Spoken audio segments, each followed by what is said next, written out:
آپس میں جھگڑ رہے تھے، یبتغونہا، ہر ایک کی خواہش تھی کہ میں اس کلمے کو لے کر اللہ کے پاس چلا جاؤں کہ تیرے ایک بندے نے، پیغمبر کے فلاں صحابی نے یہ کلمہ تیری تعریف میں ادا کیا ہے۔ وہ ہستیاں جن کے جنازوں میں فرشتے اترتے ہیں، وہ ہستیاں جن سے غلطی بعد میں ہوتی ہے، آسمان کے نورانی فرشتے، بلکہ وہ فرشتے الذین یحملون العرش، جنہوں نے اللہ رب العالمین کے عرش کو اٹھا کے رکھا ہوا ہے، وہ فرشتے بھی ان کی غلطیوں کی اللہ رب العالمین کے سامنے استغفار کرتے ہیں، بخشش طلب کرتے ہیں، ان کے لیے بخشش کی دعائیں کرتے ہیں۔ آج دو چار احادیث بیان کر کے اس خطبہ کو ختم کرتے ہیں کہ رسول اللہ صلی اللہ علیہ وسلم کے وہ صحابہ،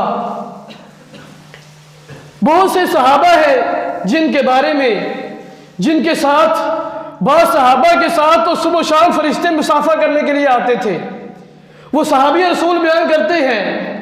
کہ آسمان سے صبح و شام فرشتے اترتے ہیں اور مجھ سے مسافہ کرتے ہیں، سلام لیا کرتے ہیں۔ انہی کا تذکرہ کرتے ہیں کہ کس کس صحابی کے ساتھ اللہ رب العالمین کے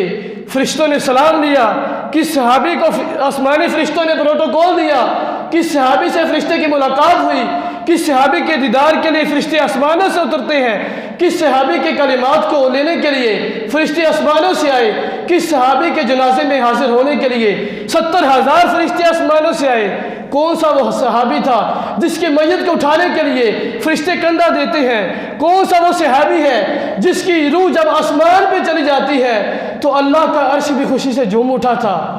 آئیے ان مقدسات ارضیہ کا تذکرہ کرتے ہیں، ان ہستیوں کا تذکرہ کرتے ہیں جن کا اللہ رب العالمین کے ہاں یہ مقام ہے، یہ ان کی شان ہے کہ اللہ رب العالمین ان کو صبح شام اپنا سلام عرض کرتے ہیں۔ هو الذی یصلی علیکم وملائکتہ، اللہ رب العالمین اور اس کے دورانی فرشتے انہی ہستیوں کو صبح شام سلام پیش کیا کرتے تھے۔ رسول اللہ صلی اللہ علیہ وسلم کے صحابی سیدنا عثمان غنی رضی اللہ تعالی عنہ، ان کا تذکرہ کرنے لگا ہوں۔ ایک دن رسول اللہ صلی اللہ علیہ وسلم اپنے گھر میں بیٹھے تھے، جناب سیدہ عائشہ صدیقہ رضی اللہ تعالی عنہ وہ بیان کرتی ہیں، دروازے پر دستک ہوئی، خلیفہ بلا فصل سیدنا ابو بکر صدیق رضی اللہ تعالی عنہ وہ آئے۔ رسول اللہ صلی اللہ علیہ وسلم گھر میں بیٹھے تھے، آپ کی پنڈلی مبارک سے کپڑا ہٹا ہوا تھا۔ رسول اللہ صلی اللہ علیہ وسلم نے کہا، سیدنا جناب صدیق رضی اللہ تعالیٰ عنہ کو آنے کی اجازت دی۔ وہ آئے، کچھ کام تھا وہ کیا، کچھ بات کی اور چلے گئے۔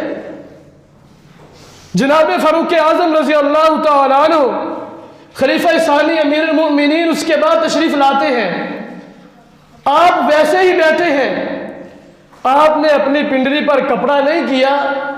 جناب فاروق اعظم آئے، کام کیا اور واپس چلے گئے۔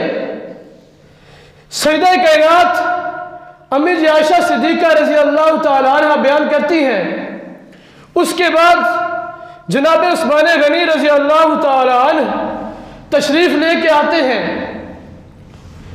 جب ان کے آنے کی خبر ہوتی ہے،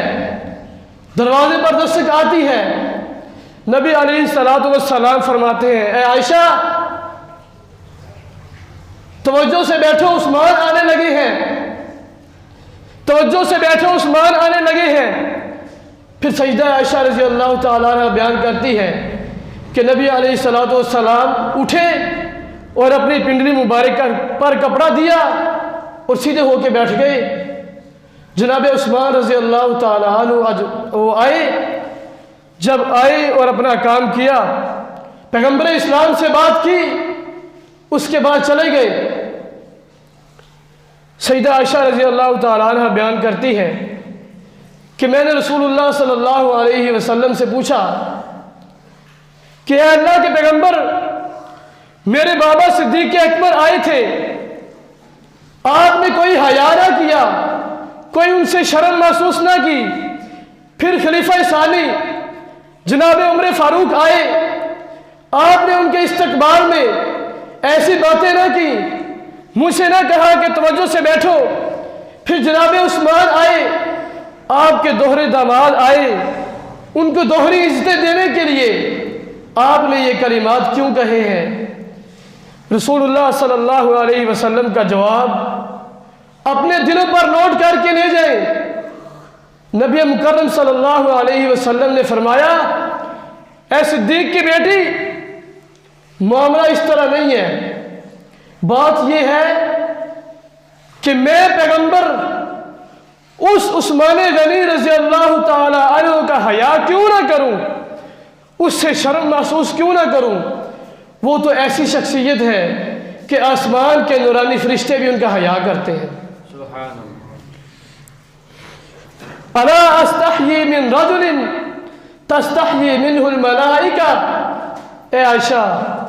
اللہ رب العالمین کی نورانی مخلوق بھی عثمان سے حیا محسوس کرتی ہے۔ سیدہ خدیجہ رضی اللہ تعالی عنہ مکہ کی ایک طرف سے کھانا لے کر رسول اللہ صلی اللہ علیہ وسلم کی طرف نکلتی ہیں۔ ابھی وہ گھر سے نکلی ہیں، آسمان سے جبریل آتے ہیں، رسول اللہ صلی اللہ علیہ وسلم کی بارگاہ میں عرض کرتے ہیں، یا رسول اللہ صلی اللہ علیہ وسلم، هذه خدیجہ قد اتت معها اناء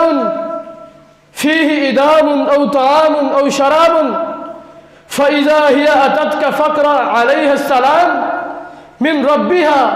ومني وبشرها ببيت في الجنة من قصب لا صخب فيه ولا نصب۔ اے پیغمبر اسلام، اے اللہ کے نبی، اے اللہ کے رسول، جبریل آپ کے پاس آئے ہیں، کیا عرض کرتے ہیں؟ جبریل فرمانے لگے، اے اللہ کے رسول، جناب سیدہ خدیجہ رضی اللہ تعالی عنہ آپ کے پاس آ رہی ہیں، کچھ کھانا لے کے آ رہی ہیں، کچھ پینے کا سامان بھی ہے۔ جب آپ کے پاس وہ تشریف لے کے آئے، فقرأ علیہ السلام من ربها ومنی، ان کو جبریل کا سلام کہنا اور ساتھ یہ بھی بتا دینا کہ فرشتوں کے سردار جناب جبریل یہ بتلا کے گئے ہیں کہ آسمان کا رب بھی خدیجہ کو سلام پیش کر رہا ہے۔ سبحان اللہ۔ وَبَشِّرْهَا بِبَيْتٍ فِي الْجَنَّةِ، اور ان کو جنت میں ایک محل کی خوشخبری دے دیں۔ سیدہ خدیجہ کو یہ بتلا دیں کہ کائنات کے رب نے جنت میں ان کے لیے ایک محل تیار کر رکھا ہے، من قصب، موتیوں کا محل ہے، لا صخب فیہ ولا نصب، اور بتلا دیجئے کہ اے خدیجہ، اس گھر میں، اس جنتی محل میں، اس موتیوں کے محل میں لا صخب فیہ ولا نصب، نہ کوئی شور و غل ہے اور نہ ہی اس کے اندر کوئی تھکاوٹ یا تکلیف ہے۔ عفیفہ کائنات طاہرہ مطہرہ امی جی عائشہ صدیقہ رضی اللہ تعالی عنہ، ان سے نبی اکرم صلی اللہ علیہ وسلم انتہا کی محبت کیا کرتے تھے۔ ایک دفعہ نبی مکرم صلی اللہ علیہ وسلم حد درجہ محبت کے ساتھ ارشاد فرماتے ہیں، یا عائش، ھذا جبریل یقرئک السلام، اے میری عائش،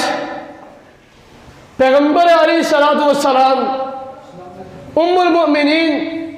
سیدہ عائشہ رضی اللہ تعالی عنہ ان سے فرماتے ہیں، اے میری عائش، یہ اللہ کے فرشتے جناب جبریل میرے پاس حاضر ہیں،